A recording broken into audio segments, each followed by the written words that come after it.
in the figure, actually, in simple band brake, one end of the band will be connected to the fulcrum. In a simple band brake, the other band will be connected to lever.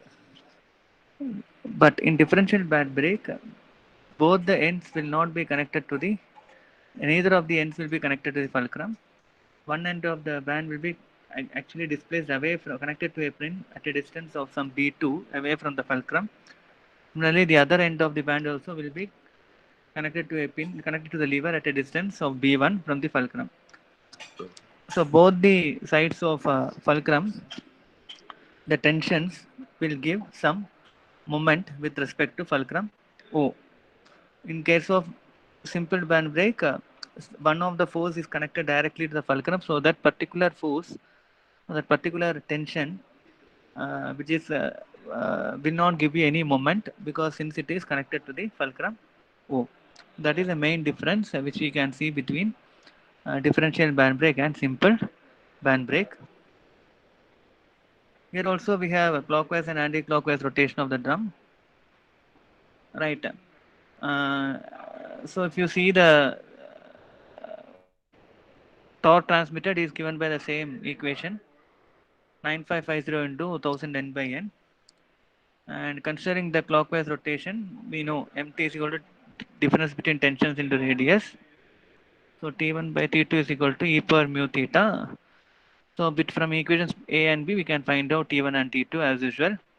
Then taking moment about O, right, with respect to clockwise rotation, F into A plus T2 into B1 equal to T1 into B2. From this we can find out the value of F. This is one method. Second method, we know braking torque is equal to F theta into R. F theta we can calculate. Now this F theta is numerically equal to difference between tension T1 and minus T2. Take T2 outside, T1 by T2 minus 1. So e per mu theta minus 1. From this we can find out the value of T2 is equal to F theta by e per mu theta minus 1. Then you go for taking the moment, the same F into A plus T2 into B1, T1 into B2, or F is equal to T1 B2 minus T2 B1 divided by A, or substituting the e per mu theta, we'll get F is equal to F theta by e per mu theta minus 1 into e per mu theta B2 minus B1 by A, which is equation 19.156. Anyway, now for self-locking, the value of F should be 0 or negative. Means in this equation, the T1 B2, if it is equal to T2 B1 or lesser than T2 B1, then only the self-locking will occur. So taken as T1 B2 lesser than or equal to T2 B1, or T1 by T2 less than or equal to B1 by B2 for F in upward direction. This is the equation for self-locking. Same method, if it is a counterclockwise direction, same method will apply, right? And finally, self-locking we have to find out. Anyway, we'll pass the numerical, which will be able to understand. So it is like this. And differential band brake has an operating lever 225 millimeter long. The ends of the band brake are attached so that their operating arms are 38 mm and 127 mm long. Brake drum diameter is equal to 600 mm. Arc of contact is equal to 300 degree. Mu is equal to 0.22. Band is 3.2 into 100 mm. Find the least force required at the end of the operating lever when the band is subjected to a stress of 55 megapascal. What is the torque applied to the brake drum shaft? And is this brake self-locking? Prove your answer. You can see the question, the diagram, like the B2 is 38, B1 is 127, and the length of the lever is 225. So given data, if you see the diameter is given as 600, so radius is 300, mu equal to 0.22, theta is equal to 300 degree, h is equal to 3.2 millimeter, band h into w, width is equal to 100. Now we have to find out the least actuating force. So from the width we know that W is equal to T1 divided by sigma D into H. We have seen that formula in earlier breaks also. Using that formula, we get T1 equal to direct sigma D into W into H. So directly we got T1. To find out T2, we will use this equation T1 minus T2 equal to e power mu theta. So substitute it, we got T2 is equal to 5562.1 Newton. Now we need to find the applied force. So for clockwise rotation, taking moment about O, so this clockwise, F into A plus T1 into B2 is equal to T2 into B1. That's what I have written here. Substitute the values, find out F is equal to 167.1 Newton. Again for counterclockwise direction, right, this is F into A plus T2 into B2 is equal to T1 into B1. So F is equal to 8994.8 Newton. So what they asked is what is the least actuating force? The least actuating force is 167.1 Newton. Second, we have to find out what is the braking torque. So T1 minus T2 into R. MT is equal to T1 minus T2 into R. We got it as 3611.37 into 10 power 3 Newton millimeter. Next, third is self-locking. Check for self-locking. So for counterclockwise, so for clockwise rotation, take moment about O. Same thing I am writing F into A plus T1 B2 equal to T2 into B1, or F is equal to T1 B T2 B1 minus T1 B2 by A.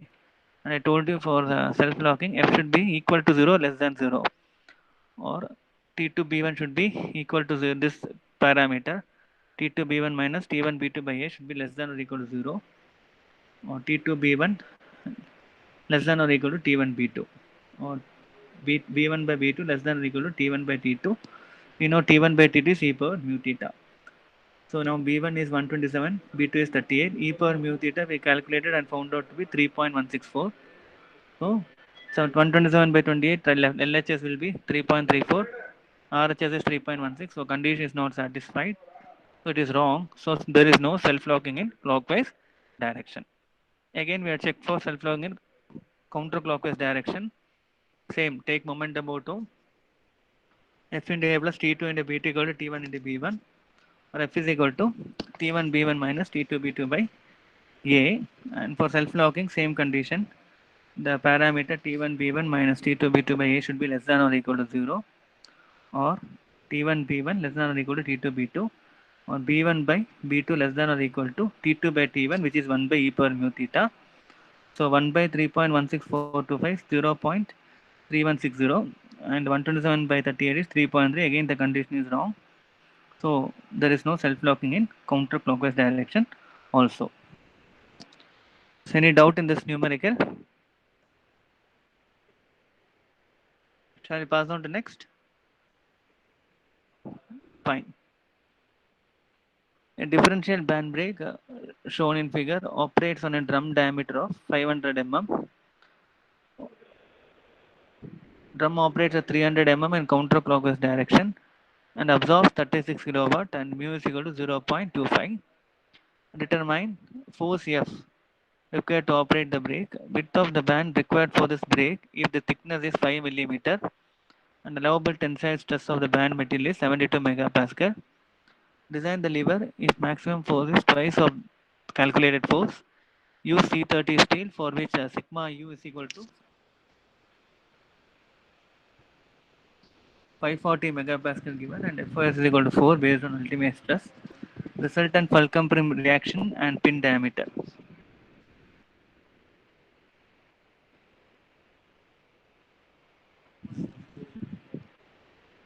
So given data, D is equal to 500 mm, therefore radius, and N is given, power is given, mu is given,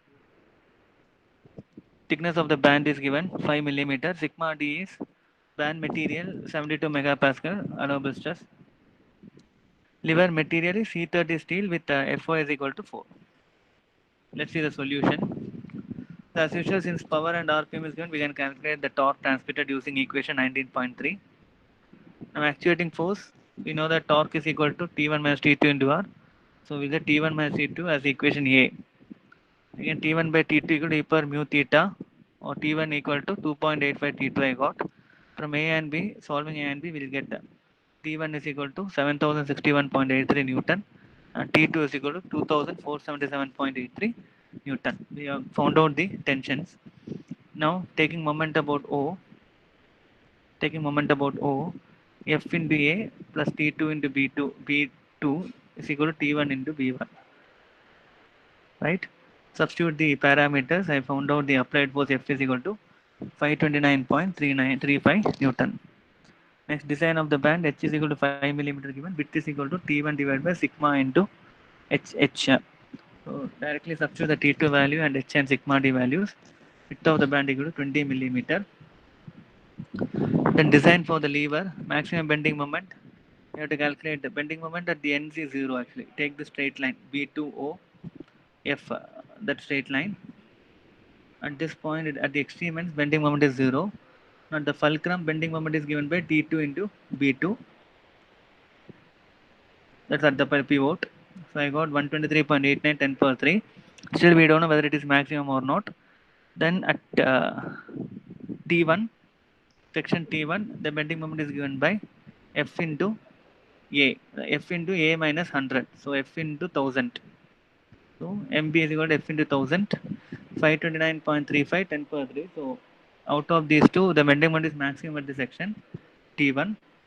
So that is the M max. Now, for design for lever, use the bending equation. MB by I equals sigma B by C. Sigma B, they told C30 material. Ultimate stress is 540. Factor of safety is 4, they are given. So 540 by 4 is 135, which is the design stress. Then lever and thickness and lever width, there is no relation given. So assume rectangular cross section and H1 equal to 3B1 assume. So find out I, which is 27B1 power 4 by 12. Find out C, which is 1.5B1. Substitute in this bending equation. Right, got B1 equal to 14 mm and therefore H1 equal to 42 mm. So these are the dimensions of the lever. Next is to find out the fulcrum pin reaction. So I'm taking the free body diagram. For this is for clockwise direction. No, that is not required actually. So F T1, Fx, Fy for the fulcrum, and here it is T2 at an angle of 30. How that angle of 30 came? This is 90 degree. If you produce this line in a triangle, this is 90 degree. So 180 minus 90 is remaining 90. So this will be 45. This will be 45. So remaining it will be, if this is 90 degree, take this horizontal line. Remaining here it will be 30 degree actually. That's what I have taken here.